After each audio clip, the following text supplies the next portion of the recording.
NASA is making a major change, saying that the Artemis III mission is no longer aiming to send humans to the moon.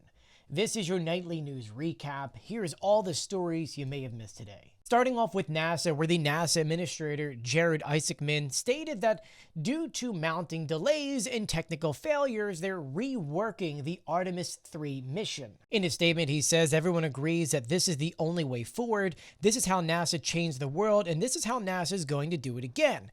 So this is the new revised plan. So here is the revised plan. Artemis II, which will fly astronauts around the moon, that is now delayed. Artemis 3 will no longer land on the moon. Instead, they'll test systems in low orbit in Earth in 2027. And now Artemis 4 will actually be the first time the United States will land on the moon, and that's in 2028. Isaacman saying that we're going to get there in steps.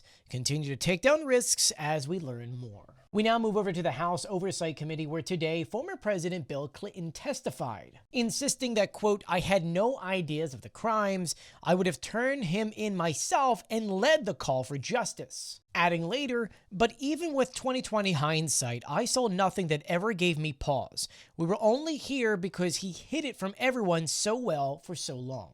We now move over to Truth Social, where Donald Trump earlier today announced that the United States will no longer be using Anthropic. That's the AI company that's behind the chatbot Claude. He blasted the firm by saying in here, "We will decide the fate of our country, not some out-of-control AI company." Right after that, Defense Secretary Pete Hegseth then classified Anthropic as a, quote, "supply chain national security risk," which means that anyone who has a contract with the U.S. government, Lockheed Martin and companies like that, can no longer use Anthropic. These companies will roll down their usage over the next 6 months before they're completely off it. And lastly, we finish with Iran, where a decent amount of stuff happened today. First, Donald Trump said that diplomacy still remains possible, but warned that military force is still on the table by saying, quote, "It'd be wonderful if they negotiated in good faith, but they're not getting there so far." When asked whether or not there could be a regime change, he says, quote, "Nobody knows. There might be, and there might not be." As that was happening, a travel advisory was placed inside of Israel, in which the United States is now telling non-government essential personnel to leave, and actually advised other Americans to consider to leave now while there's still commercial flights available. And at the same time, thanks to reporting from The Guardian, Marco Rubio is now telling those inside of diplomatic positions across the Middle East